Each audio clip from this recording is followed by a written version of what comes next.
A car out of one. I pray this devil die and get every evil thing the Lord got to give. And listen, I know you look at us in the state we in right now. Come here, Charlotte. Come here, Charlotte. Come here, Charlotte. I know you look at us in the state we in right now. Black people on drugs, and we suffering and dying. And I know it seems like you can do whatever you want to this people. I know it seems like this, but the time for glorifying yourself is soon at an end.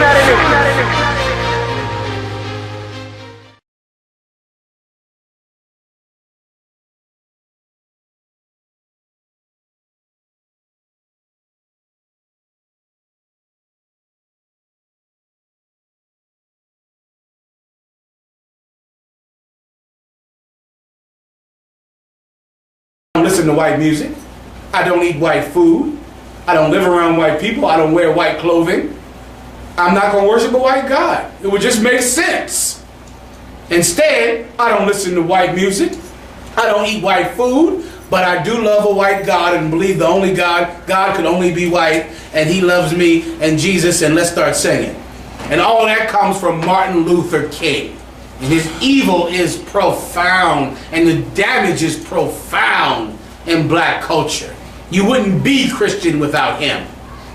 And that's why they made him a god in Washington, D.C. That's why you got off today and the whole city had to shut down and the country had to shut down, because he taught you to not do what the East Indians do, not do what the Chinese do. Even I see in women's rights. Right now you're living during the time of the women's rights movement, where women are complaining constantly that they should receive more money, they should get more pay, they should get more rights. And women believe, do women believe that they're equal with men? Have you ever met a woman? Do women believe that they're equal with men? Wow. What do women believe and say on TV? Not only can a woman do a job as good as a man, a woman can do a job better than a man. We need a woman president because a woman could be a president better than a man. They say that all the time. Women would just handle that better than men. Man, you see, they so stupid and all they do is chase after tail and fumble, but a woman, she would really know how to handle that. That's coming out the walls, brother. That's on the radio, on TV, that's in your house. You're too silly and full of games to handle something, but a woman, she could do it better than you can do it. That women's rights is not black people's rights, is not the civil rights movement. They handle things the way we should be handling. They're not trying to be equal with men. They teach women and little girls to be better than men. They teach them that they're better than men. But black civil rights is, please let me sit on your toilet. Please just raise me up so I can sit next to you. Now tell me another race that does that. The women's rights movement doesn't do it, and no other nation that fought for rights and civil rights in America does that. No, there will be no complaining because there is not an East Indian Oscar winner. You won't even care. You probably, before I said this, never even realized that there wasn't a Chinese Oscar nominee. There's Chinese people in movies, you know. They're taking roles. They're in movies. They've been in movies forever. Has there ever been a Chinese mayor? There might have been one Chinese mayor in the whole damn history of America. And I ain't sure about that. You gotta research that. Has there been any East Indian? There's been like 2 or 3 East Indian governors and mayors. In the history of America, is there a complaint? Are they marching? They don't give a damn about being mayors, about joining with America. They care about owning every business they can, quietly. In black society, we want to be billionaires. You understand? That's why that lottery is so popular amongst black people. Because even the lottery fits right into the paradigm of Martin Luther King. Black people will strive to be rich, to be billionaires, to be the singular person that everyone looks to. While the Chinese, all of them have good jobs to support their family. Just all of them. Nobody's rich. Nobody's a billionaire. Nobody has a sneaker commercial. Nobody's sitting next to Drake at the concert. But all of them can feed their children, put their kids through college, and raise up their family. Absolutely quiet. Why? Because that's how they were taught civil rights. They were taught to come to America and support your own people until we gobble up enough to not need the people who let us come to their country. That's what every other race does. But us, we forget about taking care of each other, having land and property, so we won't need someone outside of our race, but everybody's going to be a billionaire. Everybody's going to, everybody's about to hit the number and become the next Martin Luther King. Everybody's about to be a superstar. Everybody. I don't know anybody black in the ghetto that doesn't believe that they are an inch away from being famous at every minute of the day. If you're in the black community, it's like the ghetto is just full of about to be superstars. Everybody. This guy, he forget about the rap deal. You take away rap, everybody in the ghetto thinks they are a YouTube clip away from being Jay-Z. This one, he gonna design jeans. He can design jeans and spray paint sneakers, and those spray painted sneakers are going to make him a billionaire. This woman, she gonna do it with, hair stuff or something about hair or God knows what.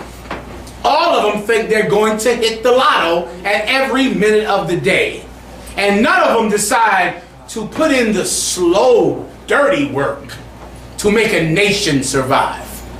To put in the work that is not, they won't make a statue of you based on this work. But you will have a nation, man. You'll have a nation. And those East Indians, they got a nation. Here in America, with no East Indian presidents, no East Indian congressmen and senators, they might have 2 governors in the whole goddamn country. Maybe a mayor mixed in with that, but they have a community that takes care of each other, and that's because there is no East Indian Martin Luther King. There is no Chinese Martin Luther King. There is no African Martin Luther King. And who else did it? The Italians did it too. You know the Italians, brother, during the time of the 20s and 30s, they were not considered white. Go do your research. They were not black, but they were not white. They were kind of gypsy-ish or something that was not an actual white man.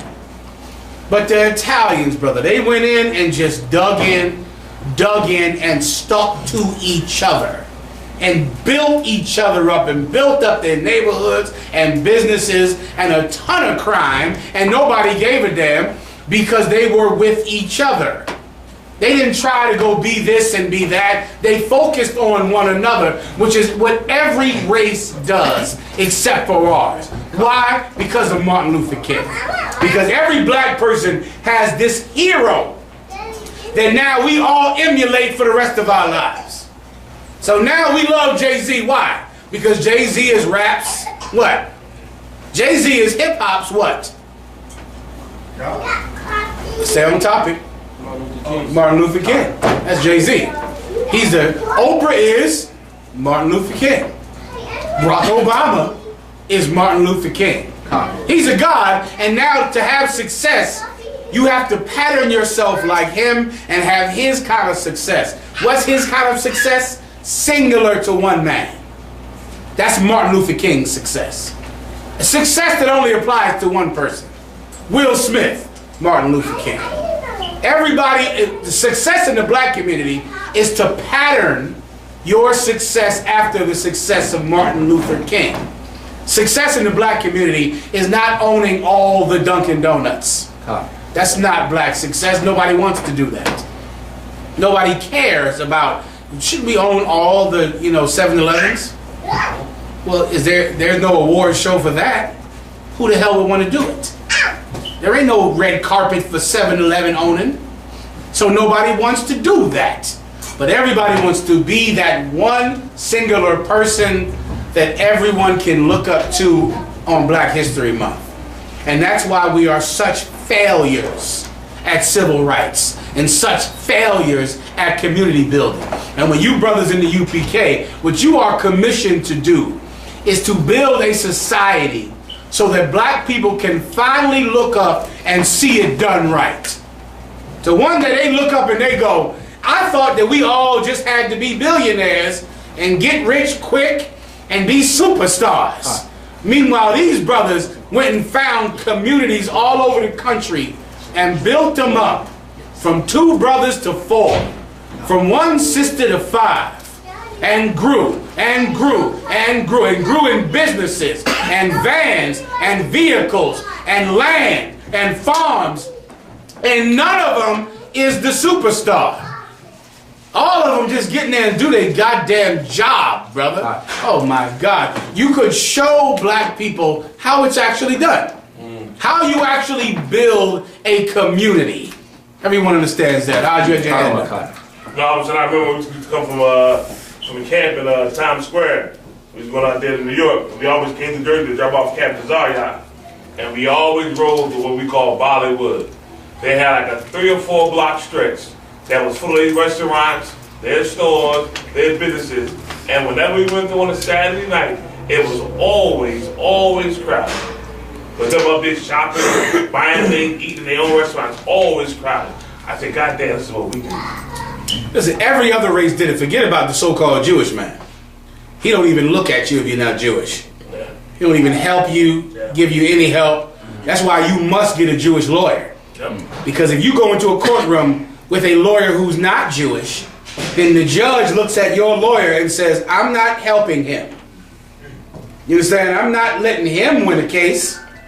Why? Because if he wins a case, that just took money from someone in my race. Like, you need a Jewish lawyer, so the judge will look favorably upon your lawyer and want to help him because he goes to his synagogue and they speak the same language. That lawyer you have better know that judge. They better be at the same bat mitzvahs, or else the judge is not going to want your lawyer to win. He's going to want him to fail because that lawyer is not his brother. You understand? Every other race has learned this. We haven't. Why? By accident? Hell no. There is a systematic plot to turn us away from building our own nation and to turn us to idol worship. To turn us to looking to one person and just looking at him and going, hell, I'm in the ghetto, but he in Hollywood. I'm starving to death, but Oprah is rich. Black people celebrate Oprah as if she's feeding them. Michael Jordan, what do you love about Michael Jordan so guys? Like, you would think you get a penny of those sneakers. You would think the way black people, and listen, I've heard them talk about it, and it's in a sense of so much pride, like they're rich. You get my point? Like, when they talk about Oprah and who else? Michael Jordan, give me someone else. The black people talk about it as if they get a cut. LeBron James, It's hot, Salaki. Any black athlete. You would think that you are getting a percentage of that man's money. The way you can see the glimmer in their eye, like, you know, like so-and-so bought, you know, like Puff Diddy he bought another record company. Like, they got such pride about it, like they won something. Go ahead. Now that Cam Newton, Carolina Panthers. I mean, my God, it's like you don't have to ever be anything but poor and suffering, because you can just look to this idol and put all of your hope and success. The fact that he succeeded is like you succeeded. It's as close as you want to get to success, is to idolize someone. All I'm trying to do today is show you where it comes from. It comes from Martin Luther King. It comes from him coming up in a pivotal time in the 60s where black people were trying to come alive. That's when the truth came out. The truth came out during that same time when Martin Luther King got killed and Malcolm X was being killed, and black people were trying to wake up, and then all of their attention just got diverted to black girls and white girls. Before you know it, they couldn't see anything else but loving him, and then black success became finding the new Martin Luther King. Barack Obama got into office. Even that stupid picture of him. Well, remember that picture with hope written down here? That picture with he looking up, looking just like Martin Luther King, like, I'm just looking to God for, you know, because I'm so heroic. And they put hope down at the damn bottom. And you're not saying this to yourself, but when you look at him with that hope written under him, your emotions are going to Martin Luther King. That's right. You're feeling like he's the next Martin Luther King. Hope, hope, hope, oh man, hope. And no one says it, it's like subliminal advertising. No one is saying it, but they are trying to say, this is the new Martin.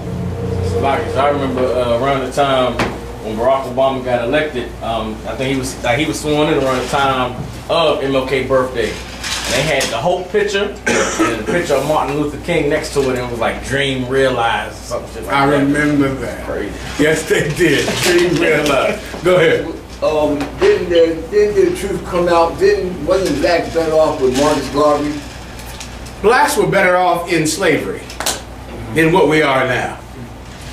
Blacks were better off being sold on the goddamn auction block than what the hell we are now. And go through the numbers, and I'll go over them with you one day. And you think that we were killing each other like that back then?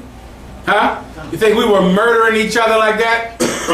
No. Black people are always better when there is a more defined separation between us and the white man. And when that separation is defined, we're better off. What did Harriet Tubman say? What's my favorite Harriet Tubman quote? Go ahead, God. She said, I freed thousands slaves. I could have freed 1,000 more if only they knew they were slaves.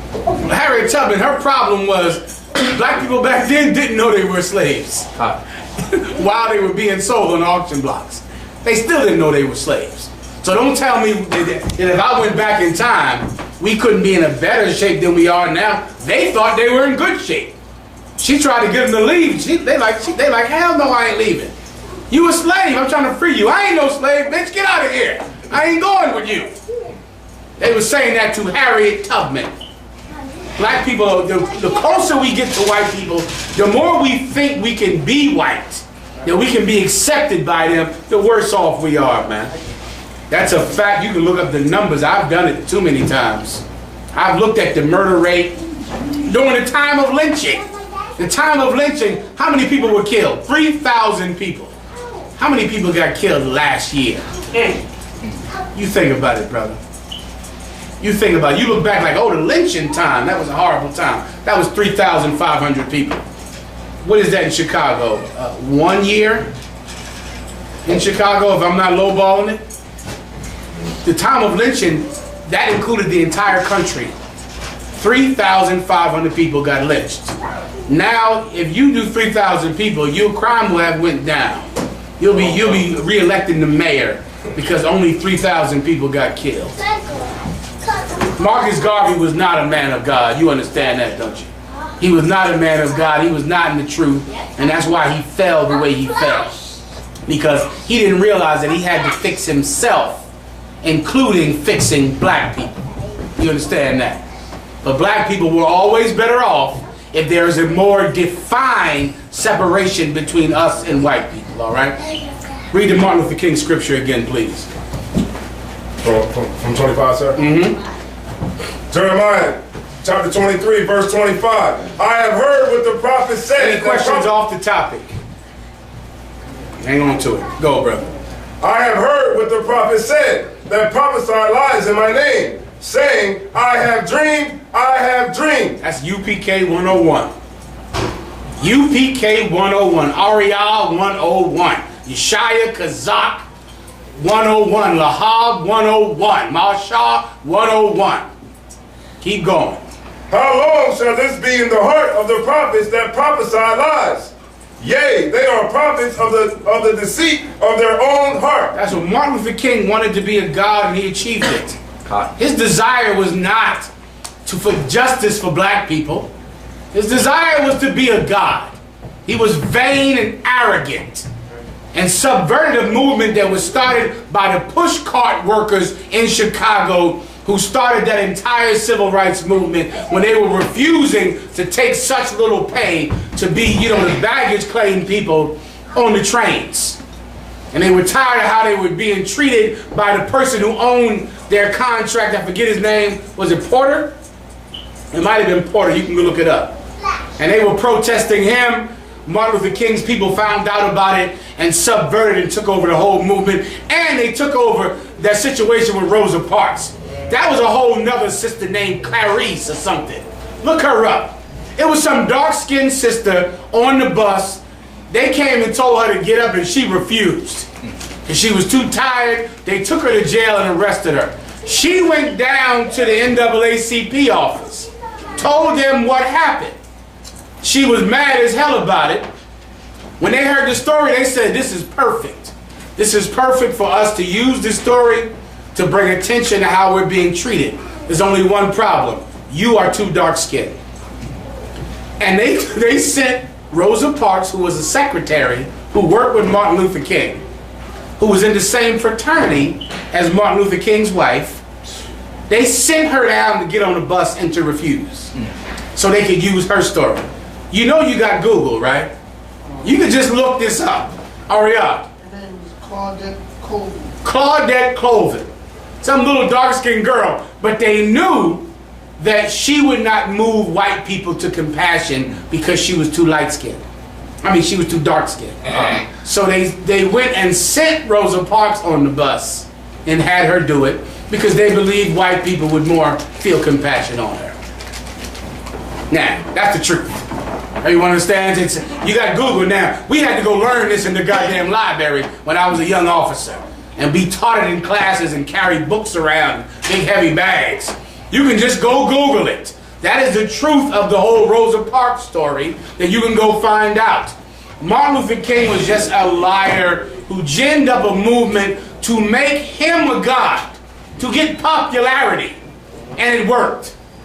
And by the way, I don't have to tell you anymore that he was famous for loving white prostitutes and having sex with white whores. He was a sexual deviant. And J. Edgar Hoover caught him and audio taped him and was going to turn those tapes over to the people, to the media. And that's why he said, I might not make it there with you, but I've seen the mountaintop, because he was going to resign because he didn't want those tapes to come out. J. Edgar Hoover sent him a letter and a copy of the tape saying, if you do not resign, I am going to release these tapes. Why? Because Martin Luther King was also a member of the National Communist Party. You can go find the pictures and the paperwork now seeing him go to the communist meetings. J. Edgar Hoover believed that he was in league with the Russians because he was a member of the Communist Party.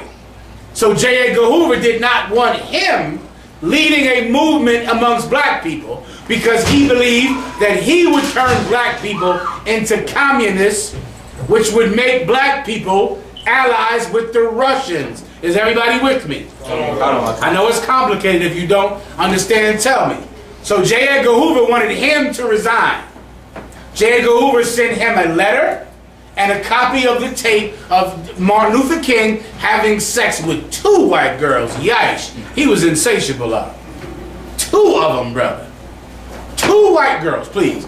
2 white girls. He's in the Watergate Hotel. Watergate Hotel with 2 white girls. What was he saying on the tape, Mayak? He said, I'm effing you for God. That's what he said. I ain't no nigga tonight. He on the tape. Now you can go listen to these tapes now, you know.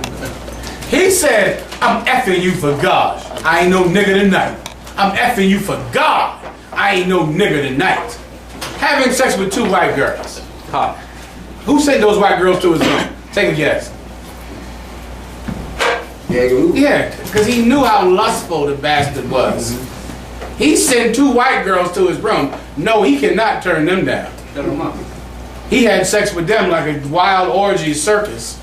He taped the whole thing and sent him a letter saying, you better resign by this date. So he went to his next meeting and said, I might not make it there with you. Not because he foresaw his death, you dummy. He didn't foresee his death. He was going to quit. Because he didn't want the tapes to be released of him putting hell on 2 white girls in the hotel. Then what happened? Before he could resign. Who knows? Push it forward, brother, please. Who knows what happened? He was killed, bro. By who? By a white man. By who? The CIA. By who? Oz? Moses. By the Most High. That's who killed Martin Luther King. Precept. Deuteronomy 13:1. Excellent. Give him a hand. Let's read it. Let me tell you, brother, people get killed all the time, man. All my cousins did, friends I grew up with. There was somebody else that pulled the trigger, that's true. But as I look back at their lives, I know who authored their destruction. I know that my cousins were murderers and drug dealers. And I know that though a man pulled the trigger, I know their death was sanctioned by the Lord, who is the author of life and death. Everybody understands that. Christians want you to be afraid of what happens when you die. If you had any sense, you'd worship a God to make sure that you don't die, right? That makes more sense to me at least, right? Because you could obey God and live forever. That's what you could do. That's in the Bible. Or you could worship yourself and your own lust, and then he will have you killed. He's doing it every day, is he not? He's killing people every day. That's his judgment. And Martin Luther King fell under his judgment, like every other sinner. You think Martin Luther King is the first lustful whore addict that dies? They dying all the time. You ain't never had a friend get set up and get shot by some whore? It's almost a common daily occurrence. I had a grandfather got killed, had whores in his house, he died. The whores set him up and killed him. Killed him. The detective came over to the house. He tried to tell us the story like he had some friends that came by and hey, you remember, you know what I'm talking about, Tower War? Stabbed. Yeah, they stabbed him up. Go ahead. Nobody even tell me all this. They kept this from Tower War. He was young, they let him know. Well, Grandpa got stabbed up by whores. In the house. In the house. He let the whores in the house having sex with him. They opened the door and let some other cat in to rob him and killed him. Now, who killed him? The Lord. You understand? It ain't special. It's happening all the time in the hood. And it happened to Martin Luther King. Read. Deuteronomy 13 verse 1. If there arise among you a prophet or a dreamer of dreams. Or what? Dreamer of dreams. Or a what? Dreamer of dreams. If there arise among you a prophet or a dreamer of dreams. Oh, I had a dream. Black girls and white girls that hold hands.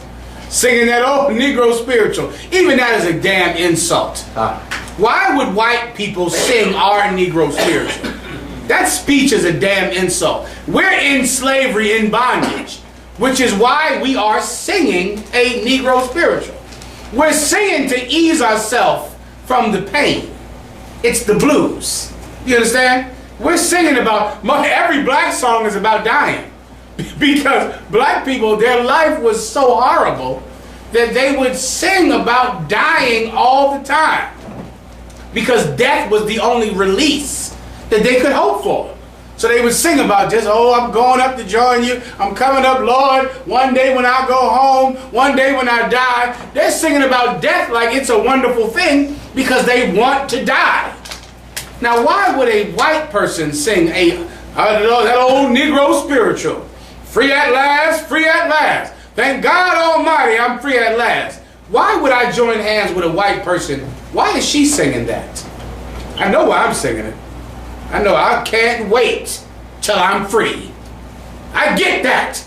I get why my people would sing about freedom and pray day and night about freedom. Now, one question. This white person I'm holding hands with, why are they singing it with me? What's the reason for that? Martin Luther King was disgusting. He was a vile bastard, and he's the same as every vile bastard you love today. You love Oprah for what God knows what reason. You love Oprah just for being rich, I guess. Just for the sake of her having that much money. And you shame yourself with that goddamn lottery too. Right. You embarrassed yourself with that damn lottery. You run around in the stores, I mean, like a nut for some damn piece of paper. I tell my ribs, you want to buy a lottery ticket? Give me $20. And I throw it out the goddamn window. That's your lottery ticket. Celebrate that. Just hand me $20 and I'll rip it up and throw it out the window. What is the difference? Danielle. Because they said around when the Powerball was at like 1.5 million, a sister thought she won it, but the numbers was mixed up, so she quit her job and everything, and then found out that she had it wrong and had to go back and plead for her job back. That's embarrassing. That's right. And meanwhile, once again, the white man knows how poor we are, knows how we're suffering, and he gives us the path to being free. Is always some get rich quick, be famous, be the next Jay-Z and Beyonce nonsense, as opposed to getting the 7-Elevens, getting the Dunkin' Donuts, doing what the Chinese people do in your neighborhood, who own all the businesses and who none of them have a song on the radio. None of them are celebrated, none of them get an award, none of them walk a red carpet, but they own everything that you need to survive. All we want is another Martin Luther King, and we're looking for one all the time. That's all we want. We want an idol. And we seek to be an idol, and then when we see a man has achieved being an idol, we worship him. Knowing that all of us are sitting home thinking that we one step from being famous. One step from being glorified. Where are we at? Deuteronomy 13:1. Go ahead. And giveth thee a sign or a wonder. Read it from the top. If there arise among you a prophet or a dreamer of dreams, and giveth thee a sign or a wonder. It does what? Giveth thee a sign or a wonder. It does what? A sign or a wonder. What's the sign or a wonder that Martin Luther King gave us? He was a dreamer of dreams. You know that. What's the sign or a wonder that he gave us? The march, all the people. The march. That, which is why they show it every year. They show that view of all those people. Somebody give me the prophets of Baal and Elijah when they had that battle when they the Lord burnt up the sacrifice. Martin Luther King was able to achieve the March on Washington. And then, subsequently to that, the civil rights legislation. It was a miracle to black people. Black people, it was an absolute miracle. Do you know, they show you those people in that march, right? Do you know that so many of them walked from Alabama? They walked. I mean, it was a pilgrimage, brother. Go ahead. Oh, shit, so I had a clip. I gotta find this shit again. So he said they come up for their check. Oh, I'm glad you said that, Haas. Can someone look up the name of that march, please? Someone look it up. Let me tell you something else that they'll never tell you in the Christian church. Everyone sees that march. Everyone sees those people and they go, Martin Luther King is amazing. He's a man of God. All of those people came to hear his beautiful speech. That is not why they were there. Those black people did not walk from Alabama to hear his stupid hope and dream nonsense. They were there for another reason. Just give me the name of the march. Google the march. See what the march was about. See me one more time, Danielle. Officer Soccer War. It was titled "The March for Jobs and Freedom." Say that one more time. The March for Jobs and Freedom. Say that one more time. The March for Jobs and Freedom. Black people marched to Washington for jobs. You understand? They went to black people who couldn't find a job, who were suffering because they had no employment. And they told them, if you march on Washington, the white man is going to give you employment. I'll explain a little bit. This is going to be kind of technical. Stay with me. Back during that time, right, in the South, black people were sharecroppers. Who knows what that is? Your grandparents more than likely were sharecroppers. Meaning you work a field for whatever crop it is, tobacco, corn, cotton, whatever, right? Peanuts. And you get a portion of that crop. A portion of that crop is yours, meaning when it goes to market, 3% of it comes back to you. 1%. Half of 1% comes back to you. Everyone understands. But you have to turn over the whole crop. And a portion of that is your money when that crop gets sold at market. Everyone understands, right? You know about it, brother, right? So now, that was the main way that black people were surviving. They were sharecroppers. They came out of slavery from working the fields in slavery, and after slavery, they were able to own a piece of the profits. So all the black people who used to be farmers, working agriculture in the agricultural field, now became sharecroppers. Then during the time of the 50s, or it could have been 30s or 50 years, you heard of Soccer War? Oh, Soccer. What you got here? That's it. March on Washington, Jesus Christ. March on Washington's for jobs and for freedom. Then during the time of the 50s, the government began to subsidize farming. What do I mean by subsidize? They began to pay farmers to grow certain things and to not grow certain things. It was subsidized farming, which is happening to this day.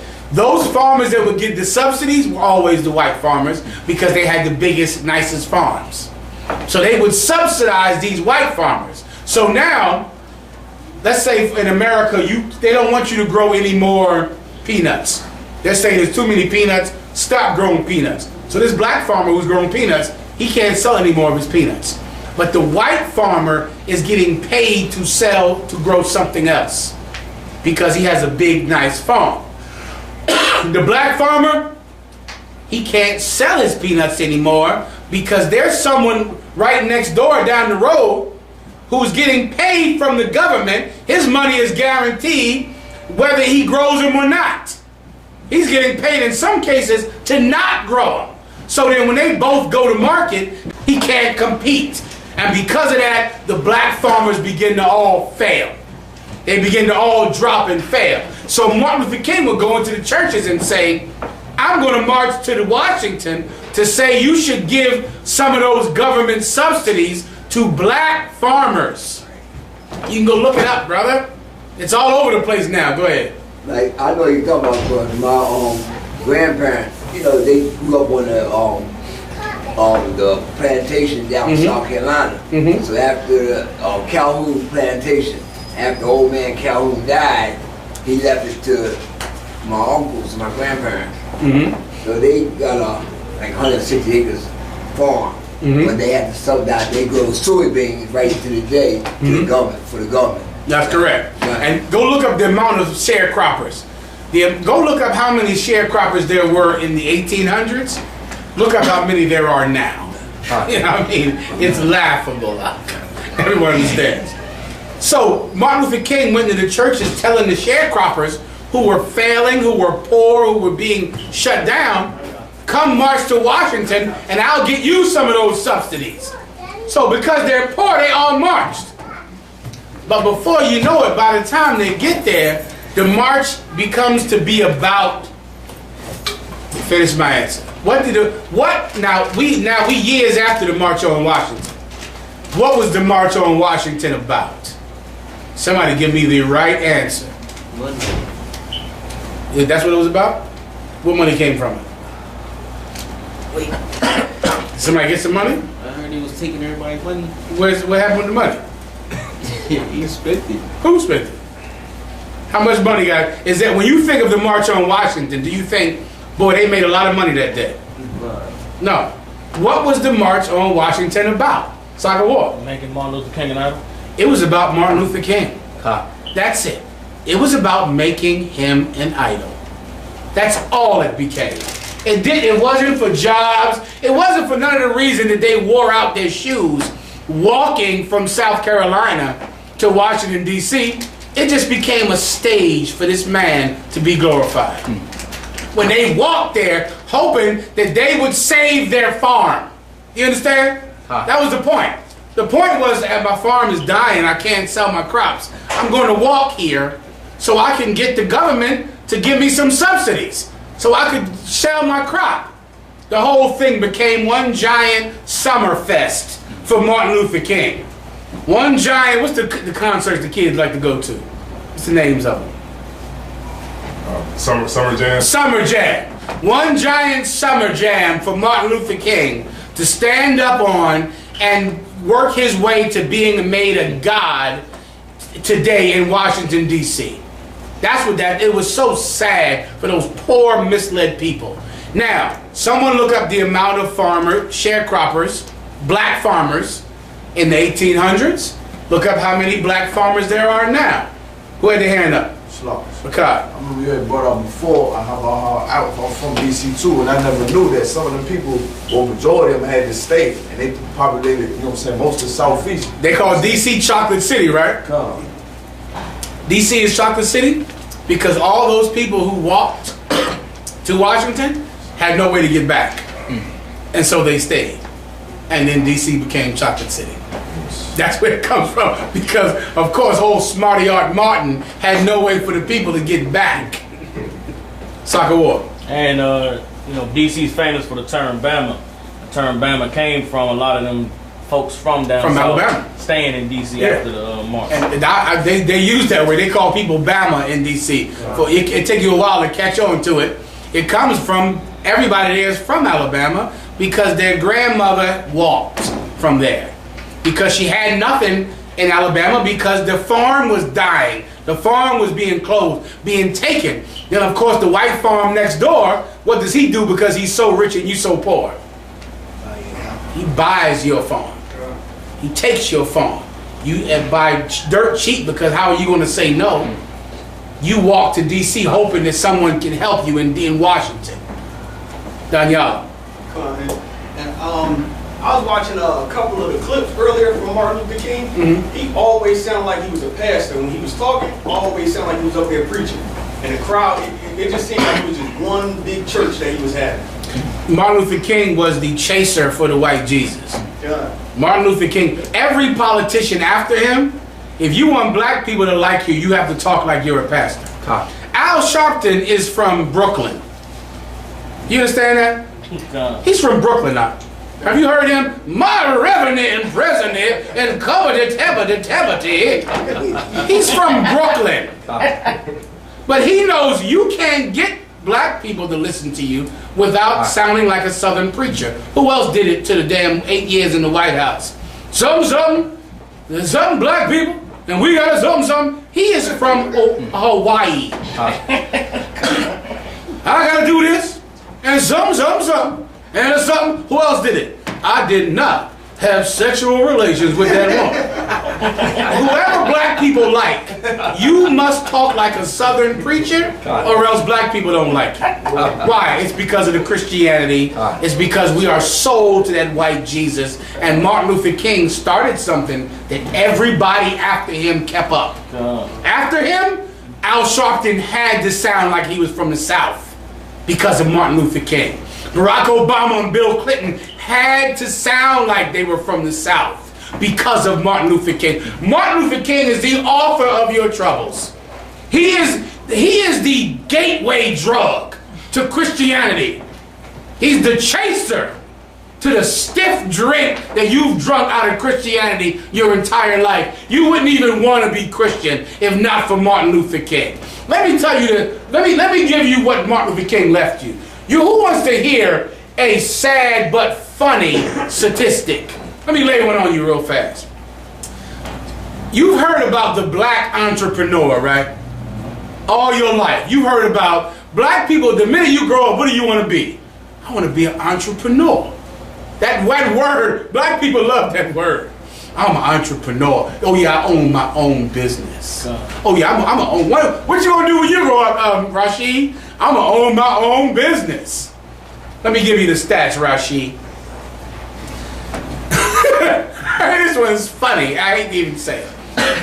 On this block alone, do you see how many businesses are right here?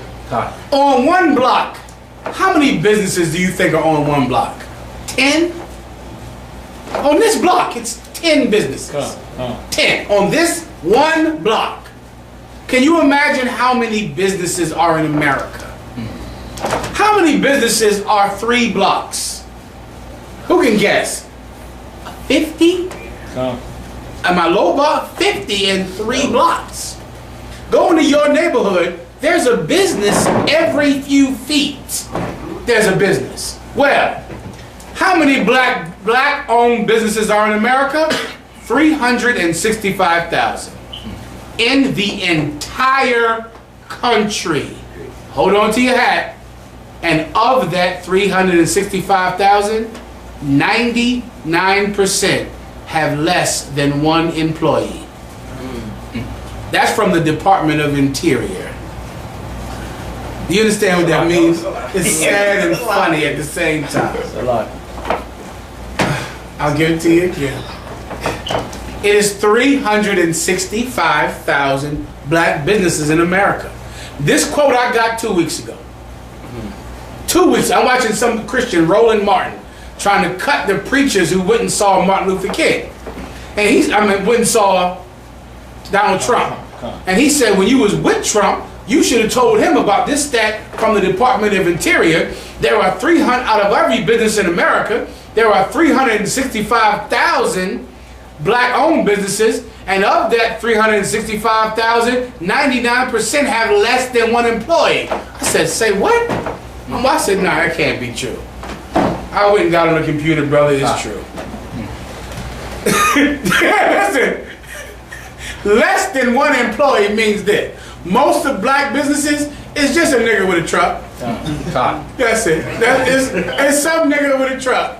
And that's 99% of that black business. Go ahead. So like you said, it only exists on paper. I got about 3 businesses. There you go.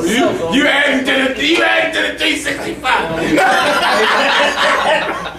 Meaning, it's only 365 to begin with, 1,000. 99% of them are the owner and no one else works for the business. That's the legacy of Martin Luther King. That's past the black and white video of him standing up there looking like, I know I'm gonna have to die for you. They make him a whole Jesus figure. You know, I knew I might not make it there with you. Like he just knew he was gonna die. Like, oh, he got shot because he was just so righteous. Oh boy, that's so sweet. What did John Lennon get shot for? Because he was so righteous. What did my cousin get shot for last week? Was he righteous too? Black people get shot all the time. Here's the problem. Most of them are shot because they got it coming. That's right. They got it coming. They live in a lifestyle of death. And that's why they die. Martin Luther King died because he was living a lifestyle of death. And that's why he died. You don't believe me? Don't worry about it. Keep reading. Verse 2. And that sign or that wonder come to pass, whereof he spake unto thee, saying, let us go after other gods, which thou hast not known. So because that sign or that wonder happened, you believe him when he says what? Let us go after other gods. Excellent, good work. When he says, let us go after other gods, you saw Martin Luther King standing on the steps of the Lincoln Memorial with all those people. You said, man, we should listen to him when he tells us to go and serve America, go become Christian, go, show me that picture again. I'll go to the screen. Go and join hand in hand with white people. He brought all those people to Washington, D.C. We should listen to him. Let's put his face on the wall next to the white Jesus and John Kennedy. Let's do it because he achieved what he wanted in that march. And so now let's do what he asked us to do. Let's join white America and become just as sinful as they are.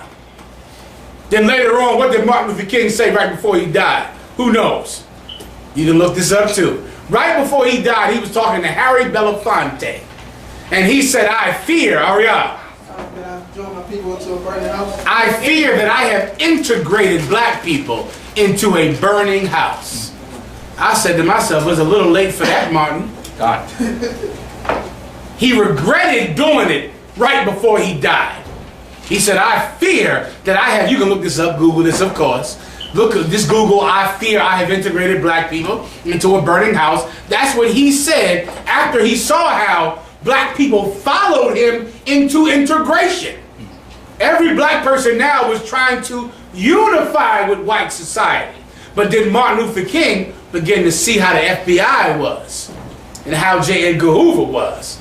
And then he said, man, I fear that I have integrated black people into a burning house. And that's what he did. How beautiful would we be if we were separate from white society? Right. How wonderful would it be if we were separate? Like the Chinese are separate and the East Indians are separate. How wonderful would these people be if we were separate from white society? But instead, the Oscars are coming on, so just be mad because ain't no black people getting Oscars. You know. Protest until, guess what, next year, you'll get all the Oscars. Then we'll say, free at last, you know, we won. Hallelujah, Jesus is here. Because we have Oscars. We got a black president and we got Oscars. Why don't you achieve something that is worthy your status in the earth? Why don't you achieve something magical, something wonderful? You could do that if you would let go of the influence of Martin Luther King. Keep reading, brother. So keep reading. So you get, everybody understands where we at, right? Keep going. Saying, let us go after other gods which thou hast not known, and let us serve them. Verse 3, thou shalt not hearken into the words of that prophet. That's what you got to do. When you hear that prophet telling you who has done a miracle in your eyes, you think it's amazing. You see, black people love a crowd of people. Black people, the minute you see a crowd of people doing anything, you in your mind think it must be great. Especially silly black women. Not the black women like you sisters in the UPK. You sisters are not light women. You understand? The Bible says, do not give thyself over to a light woman. You sisters are what? What's the opposite of light? Virtuous. The opposite of light. This is black talk. Heavy. You understand? You want a woman that is heavy. You know what I mean by that? Heavy in her mind. Well, a light woman, all she cares about is what is popular. Right. Where is the crowd at? The minute why do you think the white man shows you that door busting mess every Black Friday? Every Black Friday, they show on TV black people busting in the door of Kmart and Walmart, getting trampled and stepped on. This is what they know about you. You're saying to yourself, they must got some good savings down in there in that Walmart. They must have a good deal down in there. I better get in that door and bust that door open too.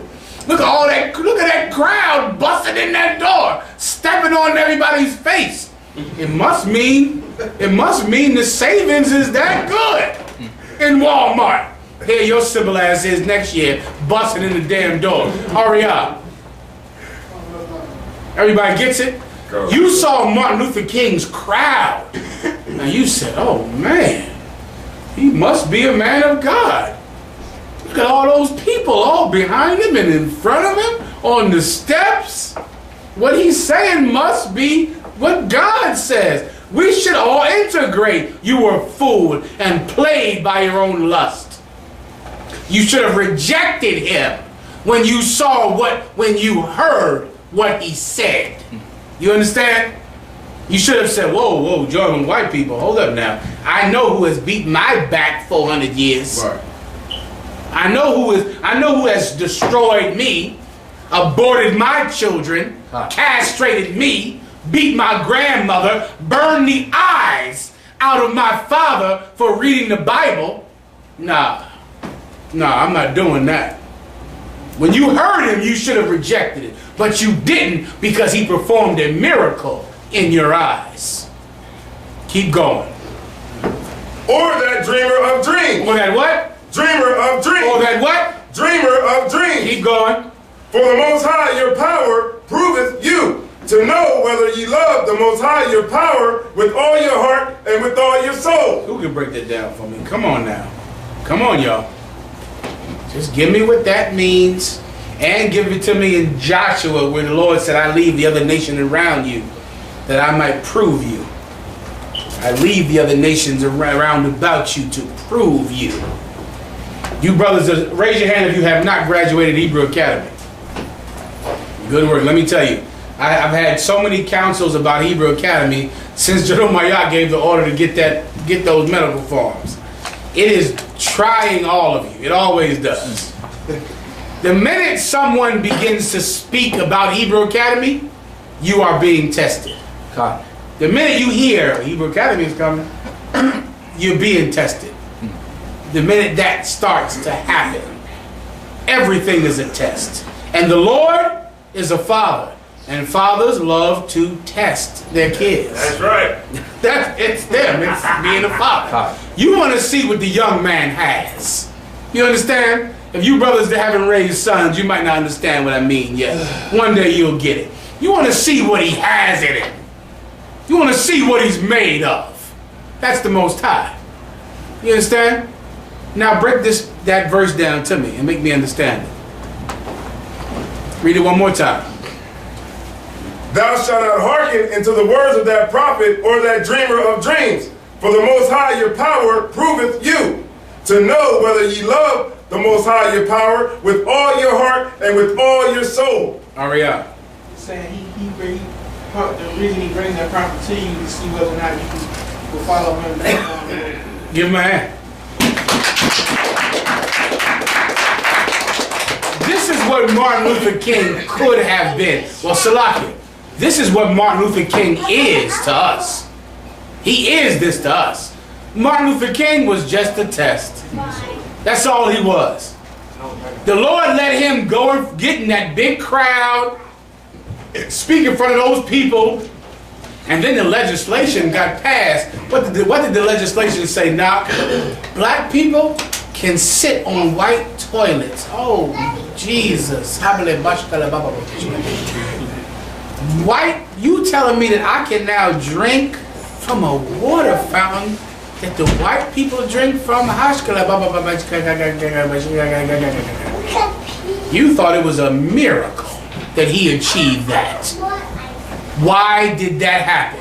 Why was he able to bring that big crowd to the Washington Monument for the March on Washington? Why was he able to meet with Lyndon Johnson?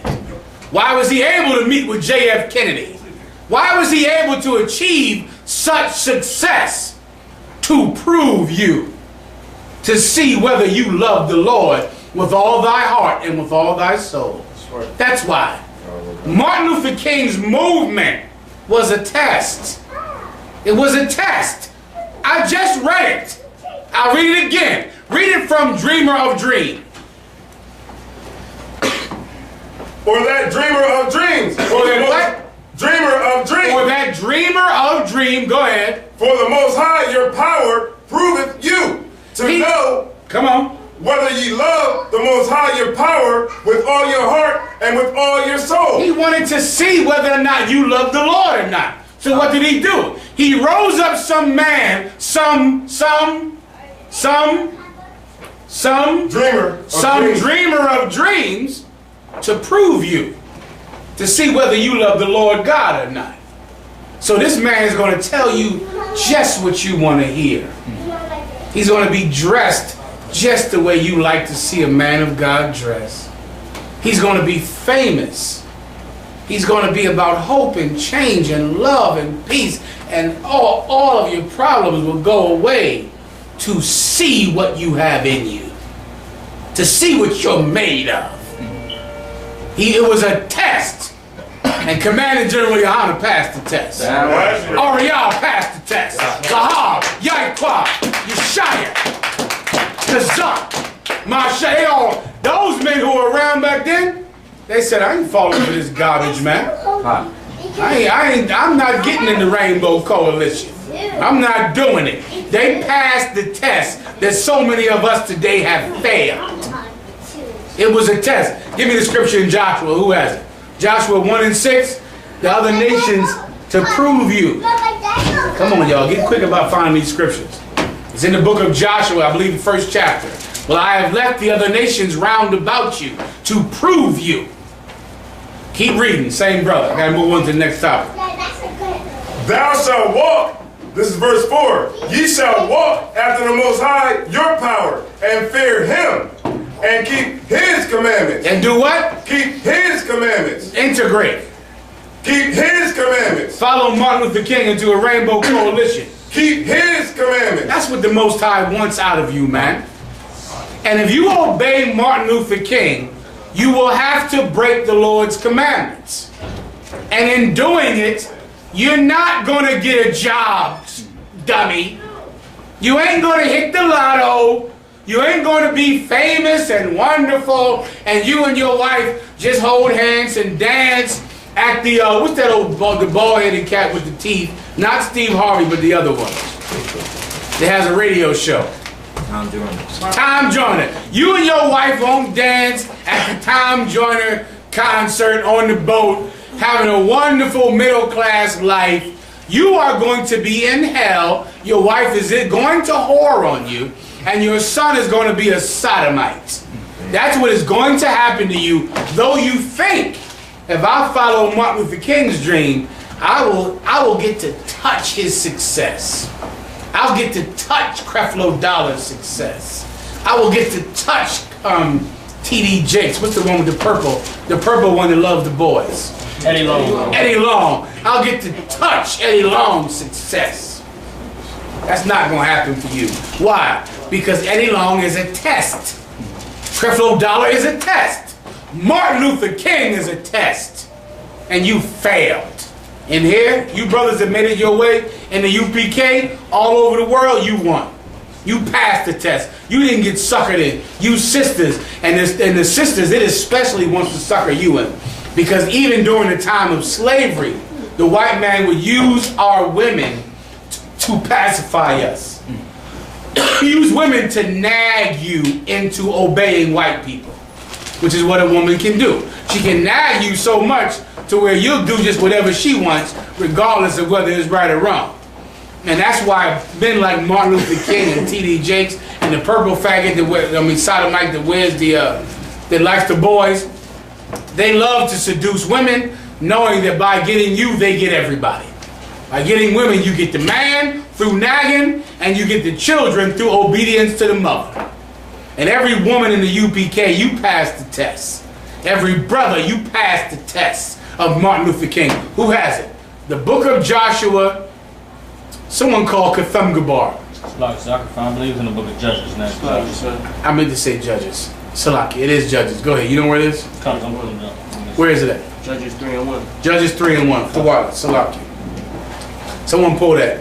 Judges 3:1. This is the precept for the Lord judge it, the Lord proveth you with Martin Luther King, with that dreamer of dreams. Judges 3:1, quickly. I got it, sir. Read. Judges chapter 3, verse 1.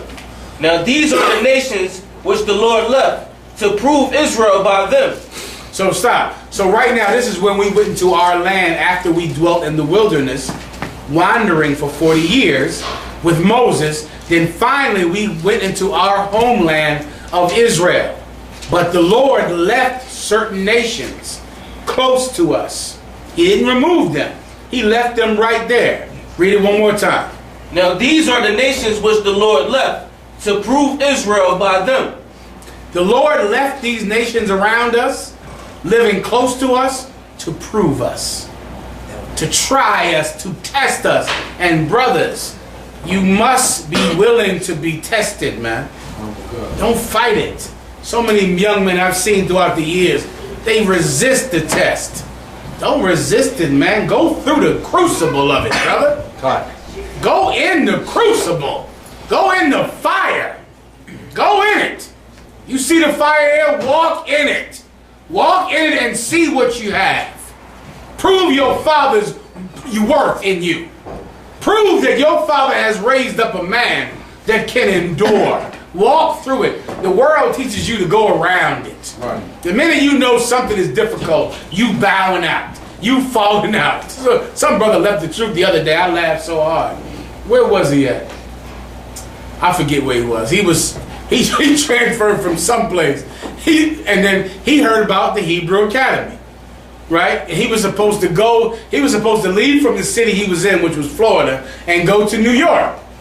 And so as he was getting transferred, he said, oh yeah, man, I've been in the Marines 10 years. I'm ready to come up to New York, getting to work with the Lord. He kept talking about being in the Marines, right? The brother said, no problem. So finally it was camp day to report to camp. He sent the text that said, Salakia, I'm bowing out. He wrote bowing out on the text. The brother, of course, said, Shalom. Because so many men, the minute they know, well, it's on now, huh? This is it. You were in class, you were learning. Now it's time to get in the game. Here it is. And hold your point 1 second. So many of them, because of what? Because of Martin Luther King, you just bow out. It's too much vagina in you. Too much. And Martin Luther King, he fostered that vagina to grow in you and grow until it sprouts all over your body. And now the minute that you get tested, you just want to fall on the dream. You can't handle the reality. Another brother left the truth. It was so funny. This one was in Florida too. Somebody better come up in Florida. Florida having problems, I said. He said, this brother, he got locked up a couple times. We found out later, we check on him, call his woman. He's young in the truth at that time. He getting locked up. He learned, he stopped. He came up in the truth. So then finally, they didn't hear from the brother for about a month. So they calling and trying to find out, wondering, of course, if he got locked up again, right? Finally, after a while, the brother, they kept trying to get in contact with the brother. The brother finally called. And this is Captain Tazaryak. He said, I've been looking for you. I thought you got locked up. What's going on? He said, no, I'm straight. He said, I thought y'all would realize I fell off after I didn't check in. He said the term fall off. He said, I thought y'all would realize I fell off after I didn't call. He said, well, no, I didn't know you fell off. I thought you maybe got locked up again. Now that I know you fell off, shalom. So many brothers, the minute it's on, the minute it's time, they fall. If you fall, you just failed your test. No problem, because there's always somebody right outside the door waiting to sit in your seat. Oh, them seats is not yours. This seat I'm in, it was great men sitting in these seats under General Yana. General Rawbon, Ricard Ward. Who was it, Haas? General Rawbon, Ricard Ward, Rapaya Allah. I mean, great men. They fell. I said, no problem.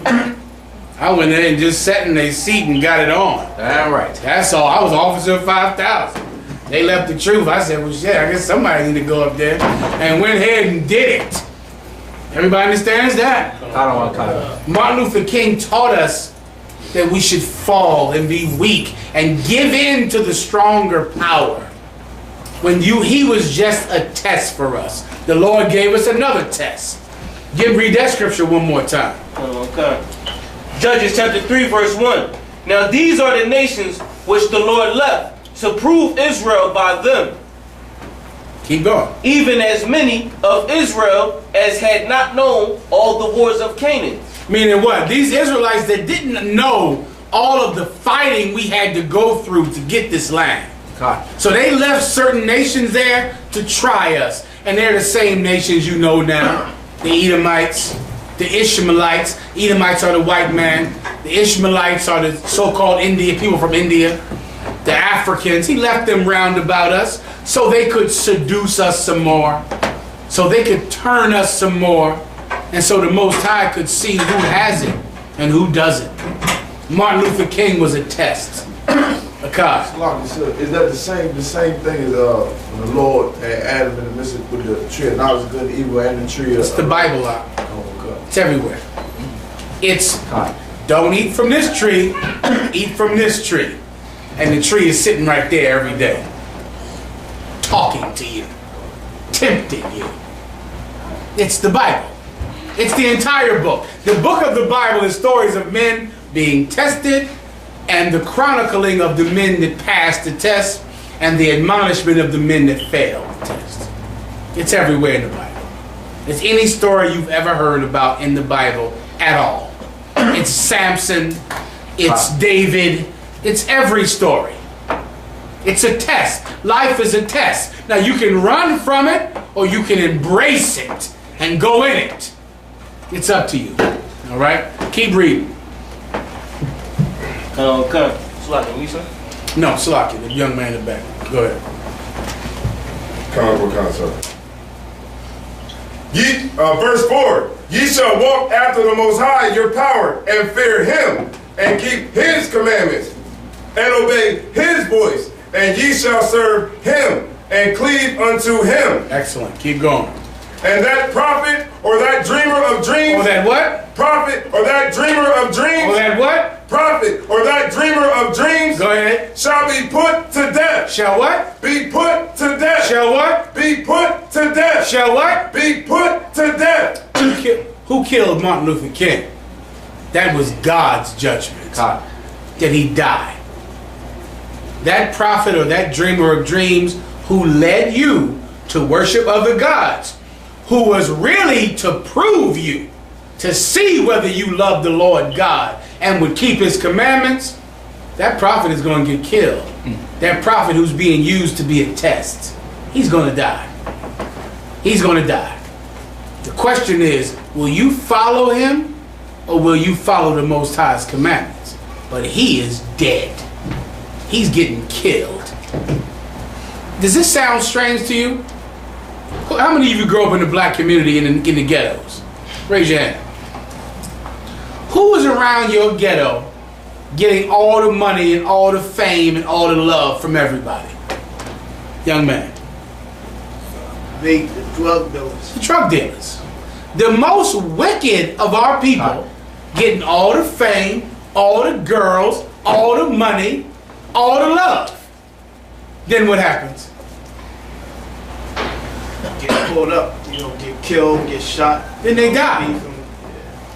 Because that drug dealer with that car is testing you to see if you will go out and sell drugs so you can be loved, so you can get all the girls, so you can get the car and the coats and the sneakers and the this. It's a test. And the people who follow that drug dealer, what happens to them? Get killed. I mean, this teaches itself, brother. Why do I got to do it all day? This is life. You look at rich men that everybody loves who are doing something evil, and those rich men get shot. And then if you follow them, you get killed too. And other people see him with that car, and see him getting all the girls, and they go, I ain't gonna sell drugs to my people. I can't do that. That's wrong. And that man lives. And some sisters go, look at all the money he has. They get in that car with that drug dealer. And what happens to that sister? She gets killed. She get killed right next to her. And other sisters go, I'm not getting in that car. I'm not being with him. And that sister, She lives. this teaches itself. This is life. This is growing up here. Martin Luther King died like any sinner dies for his wickedness. Do you understand? That's all. You don't got to make a movie about it. It's just for his wickedness. Like every drug dealer, every pimp, every liar, every hustler. It happens all the time. They just didn't go down to D.C. with it, that's all. It happens all the time. Everybody gets it. All right. Question. I have a question about offenses and Matthew chapter 18. This what I'm talking about? No. Go ahead. Testing. Go ahead.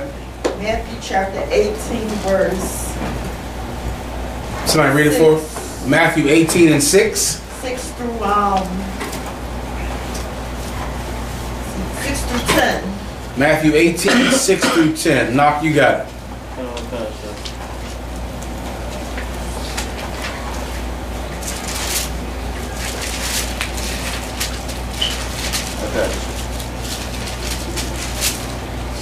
Matthew chapter 18, verse 6. But whosoever shall offend one of these little ones which believe in me, it were better for him that a millstone were hanged about his neck, and that he were drowned in the depth of the sea. What's your question about it, sis? wanted to break down. Is it talking about little children, or is it talking about us that's in the... It's talking about us that's in the truth. Right? It's using little children as a metaphor because he considers us his little children because he loves us the same way you would love a child. All right, read the scripture, please. Well, the same thing over again, sir? Yes. Okay. But whosoever shall offend one of these little ones... Skip above it, please. 2 verses. Verse 4, 18 and 4. Whosoever therefore shall humble himself as a little child... Skip above it. 2 more. Okay. And Yahweh shall call a little child unto him. So now this is Yahweh Shai Christ. He's out teaching, right? A lot of people around. He sees children there. He calls the child to come down to him so he can see the child. Go ahead. And set him in the midst of them. So he takes the child and puts the child in the midst of all the people that he's teaching. Keep going. And said, Verily I say unto you, except ye be converted and become as little children, ye shall not enter into the kingdom of heaven. So imagine Christ in the middle of everybody. He takes a child. Come on down, little brother. Little sister, he sits him down in his lap. He says, you see this child? Except you be converted and become as a little child, you cannot make it in the kingdom of heaven. So he's using the child as an example of how we all should be. To get in the kingdom, you are going to be as, you're going to have to be as this little child. And what does that mean? Coming in, changing your way of thinking, become born again. You on it. You on it. You almost there. Am I? Meaning a child is innocent. Will keep all the law, statutes, and commandments. No. And children are not innocent. They bad as hell. It's a lot. That's myth. They innocent. Go ask the juvenile court. Go ahead. Coming in under the, as a person underneath the prophets, to learn. He's on it. Give him a hand. That's it. This is what a child is. A child is open to learn. That's what a child is. A child learns his name from you. A child learns how to dress, tie his shoes. You are teaching a child everything. A child doesn't, you don't say, I'm naming you Ariel. And the child go, wait a minute, I'd rather be called James. A child doesn't do that. You understand? The child's name is whatever you say it is. You don't go to teach your child to tie his shoes and he goes, excuse me, Mom, I'm going to wear sandals. I'm not going to, don't teach me how to tie my shoes. A child is willing to learn whatever you teach him. You can't get the kingdom without being like that. Because you can't be born again without becoming a child again. You understand? All of us learned our name back when we were little babies. We learned how to dress back when we were little babies. We learned what to eat back when we were little babies. Now here you are in 2016 and you are required to learn it all again. Now you got to learn what to eat again.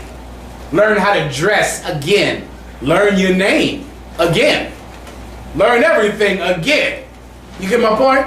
I remember one beautiful, I was an officer of 5,000. And we went, and me and the brothers, we went to some bowling party. We used to have a ton of parties back then everywhere. We went to a bowling party and we walked in. And of course, because of how we dress and how we look, whenever we would go somewhere, people inevitably would say, where are you from? Because they would look at us and we would be like aliens. And so I went with one of the other brothers. And they asked the brother, well, where are y'all brothers from? Now I began to tell him I was from Philly. And the brother stopped and he said, we from 1 West 125th Street. And I remember he said that and I said, right. You get my point? My old man is from some city, some town, somewhere. This man is from 1 West 125th Street. Harlem, New York. This is where I was born. You understand? I was born there. That's where I was created. The me you see was born there. Everybody gets me? Come on. You gotta be a child to accept that. If you, like in your case, you're a woman. Your mother brought you up a certain way. Your father, you grew up going to church. You grew up thinking this and thinking that. You don't get the kingdom unless you start over like a baby. Like a brand new girl. Now you're told you're going to dress like this, you're going to wear this, you're going to eat this, you're going to go here. Don't hang around that person. I don't want to see you around him anymore. You hang around these people. You learn this, you do that. Most people can't do that. Why? Because they were already born. They've learned too much. They're what? Finish my thought. They're old bottles. And you can't put new wine in old bottles. You understand? It's too late for them. But you're a baby. Go ahead. So I got a question about that. Mm-hmm. So is it that like that the Lord, that everybody is not destined for salvation, right? That's correct. Destined is not the right way to put it. The people who don't get saved don't want to be saved. You understand? They don't want to be children. They like how their mama brought them up in that Jehovah's Witness church. They like it. Well, keep liking it then. You're going to die. They like Martin Luther King. They love his speech. They feel tingles and tears whenever they see him. And they're going to die. You get my point? Go ahead. Sorry if I can. Please. I was adopted. Mm-hmm. And the lady that adopted me, she used to sit in her room all day long, every day, and read the Bible. Mm-hmm. Almost every day, I would say. Mm-hmm. And she passed away about 6 months ago. Mm-hmm. And so I wonder, like, what if it's just that she didn't really understand the Bible? Mm-hmm. Because before I came into the truth, I used to watch the videos, Mm-hmm. stand outside the camps. Mm-hmm. And I remember times when I went back to her, and she, what little I had that I learned from watching the videos, Mm-hmm. and she just didn't agree. She just wouldn't get it. Mm-hmm. So what's your question? My question is,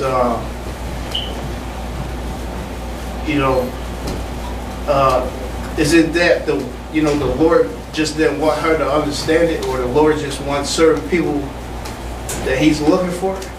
I'll explain. And it goes right on to the sister's question. Okay. She, when you went to try to tell her about the truth, right? She didn't accept it. You were brought up with her since you were young, correct? She taught you before you came into the truth, correct? Then why did you accept the truth? It made sense to me. Even though you learned what she learned because she taught it to you. So why did it make sense to you and not to her? I like to say, maybe I just wasn't. I'll say I wasn't learning. I didn't have enough knowledge at the time. Maybe that's what it is. The things that you told her, were they true? Based on what you know now, were they true? Yes. Okay. So then why did she reject it and you accept it?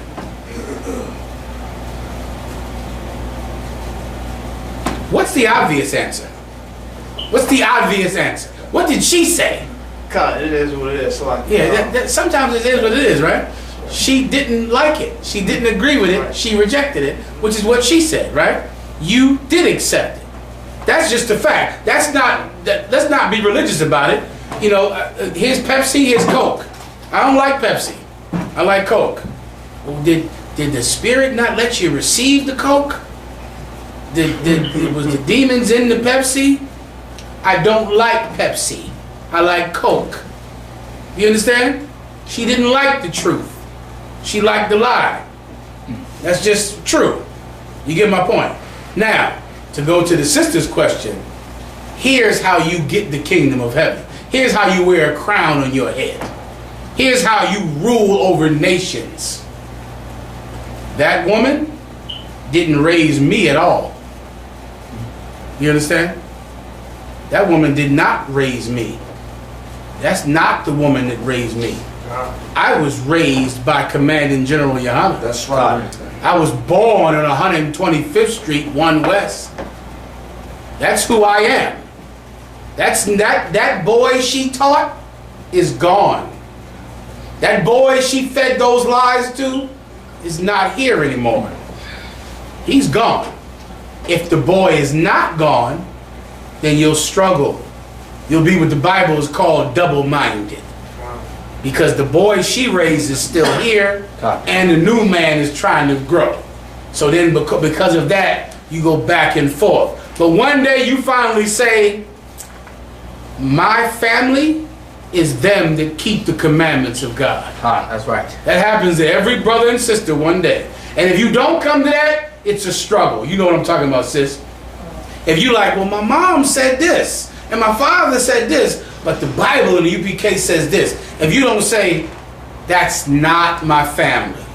This is my family. This is where I was raised. This is where I was born. The minute you can come to that, it's so freeing up. It's so freeing, and it's true. It's absolutely true. Everybody gets it? And that's up to every brother and sister to decide if they want to make that choice. Me, myself, I have made it. Everyone understands that? And according to the scripture the sister pulled, you can't get the kingdom of heaven without becoming brand new again, without becoming a baby. A baby says, I don't care what these other people told me my name was. What other people? I'm a child. What's my name? What do I eat? What do I drink? Where do I live? I'm a brand new baby. You get my point? Some people hold your point. Some people get to that, some people will not. If you want to get to that, that's how you got to do it. Everyone gets it. Come on. So, I know the day I was reborn. So my birthplace is 41 Garrett Road. Give him a hand. Let me help you. To be exact, your birthplace is 1 West 125th Street. 41 Garrett Road is 1 West 125th Street. That's who we are. We took what was in Jerusalem and spread it all around the globe. You get my point? What's here is what is born in 1 West 125th Street. But I get your point. You understand? Go ahead. So could you also say, like what your brother brought out that his so-called, you know what I'm saying, over in the world, whatever you do, she didn't pass the test, he did. Yeah. That's it, man. Christ came to do what? Set enmity against a man's household. To divide a house. Please, Daniela. Time check, 8:23, sir. Quickly. Give me that scripture real fast. You understand, sister? Let me finish up here with the child thing. And then give me, I came to set a man against his own household, Matthew 10. All right? Finish up here with the sister's question. Any other questions off the topic? Go ahead, brother. No problem. Let's go. I'm finishing up with the sister's question. Where was it at? Where was your question at, sis? Matthew 18, verse 6 through 10. Keep going. Now we at verse 4, sir. Go ahead. Whosoever therefore shall humble himself as a little child, the same is greatest in the kingdom of heaven. You get that? It's about being humble. It's about being willing to be told your name, how to dress, how to behave, how to act. It takes a level of humility for that, to be born again. Keep going. And whoso shall receive one such little child in my name receiveth me. And whoso shall receive one such little child shall receiveth me. What does that mean? Quickly, do you know, sis? If you're born again, then you are a child of the Most High. So by you being a child of the Most High, if people accept you, then they accept Yahweh. Give her a hand. That's exactly what it means. That's what it means. You understand? So now, because of that, you represent Christ. So now the people that help you, that assist you, that house you, they do it for Christ. Because you represent him. Because you have humbled yourself unto him to become what he wants you to be. To believe what he wants you to believe. So now you are him here. You represent him, and whoever helps you, assists you, they help him, and they will receive a reward for doing it. Keep going. Verse 6. But whoso shall offend one of these little ones which believe in me, it were better for him that a millstone were hanged about his neck, and that he were drowned in the depth of the sea. That's the other side of it, sis. The people that help you help Christ. What's the other side, however? The people that hurt you hurt Christ. And it would be better if a millstone were hung about their neck. Who knows what a millstone is? Old thing. A millstone is imagine a stone as big as this whole podium. A giant stone put on top of another giant stone. And it's a stick in the middle tied to a donkey. And a donkey just walks around the millstone. Because he's turning one stone on top of another to grind wheat into flour. And you would tie it to 2 or 3 donkeys. Samson pushed one himself. Samson was tied to one when he was a slave under the Philistines, the Africans, and he pushed a millstone. Usually a donkey does it. 2 giant stones, donkey tied to the top stone, and he grinds that wheat into flour. Well, if you harm someone who represents Christ, it's better if you tie one of those stones to your neck and get thrown in the water. That's better.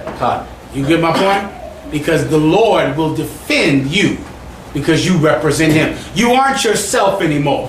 Harming you is not harming Cynthia or harming Jerome. Jerome wasn't worth garbage anyway. Somebody could come and kill Jerome, throw him in jail. Who cares? Jerome is a statistic. That's what Jerome is. He's nothing. Cynthia, Tamika is a statistic. They're nothing. But Sawanah is a daughter of Zion. That's right. Watch yourself around her. Damn right. Watch what you do to her. Watch what you say to her. Everyone gets that. And I don't gotta tell you about the UPK. You know how we are. We have, you get the point. Everybody should be careful about everybody in here. Everybody should be safe. Nobody should touch any of you. You come and go in the streets, people should leave you alone. They shouldn't do anything. We all just men.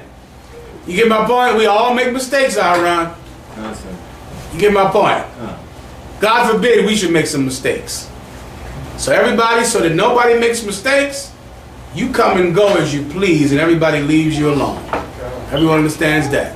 That's what that scripture is talking about, all right? You should not be harmed. No one should harm you. The repercussions are more severe than they can handle.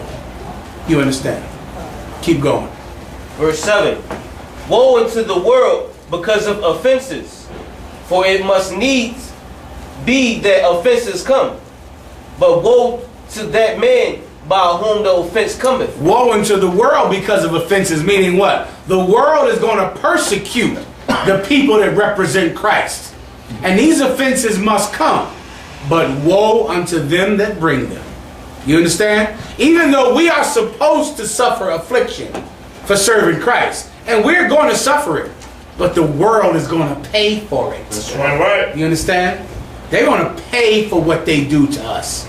They're going to pay for any bit of trouble they have caused us because we have decided to keep the commandments of God and serve our King. We'll take what we have coming to us because we serve Christ. So we know it's coming.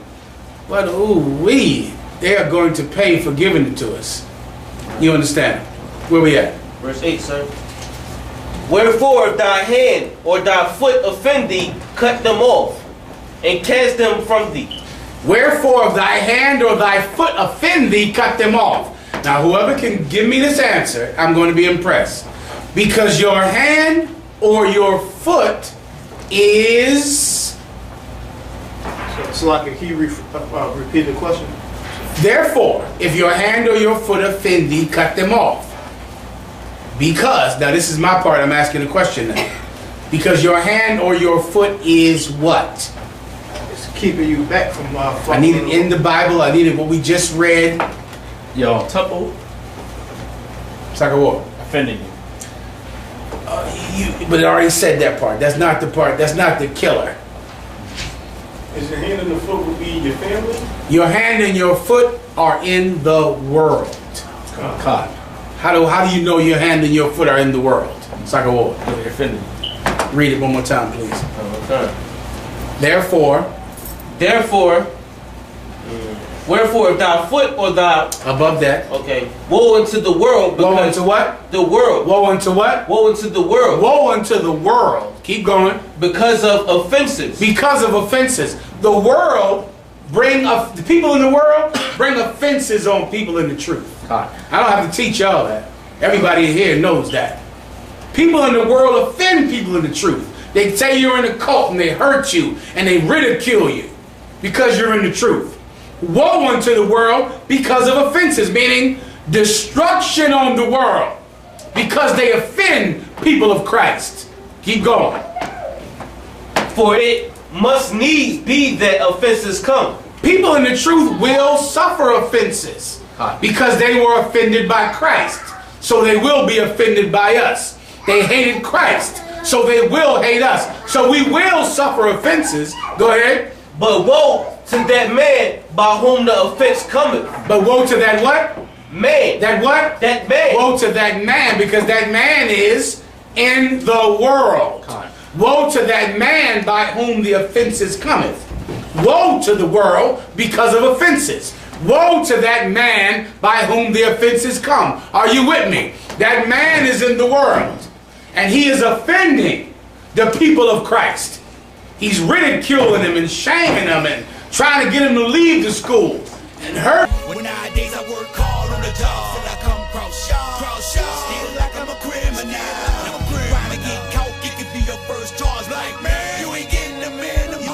It gon' dip, squat, 5 mile run, push, pull, sit on, goddamn, get strong. Looking at my baby, trying to keep them doing wrong. It's too long before they grow. I can't leave them on their own. They killed Daddy like he had a 30-day case. The news covering up the story for what they say. It took me back to the time we lost Otis. Taking these crackers, they gon' tell you something bogus. And I'm thinking like, damn, what you telling kids? We try to put up a fight, but did we fail the kids? Cause they ain't really got us looking like no damn good. And why success got to cost my manhood?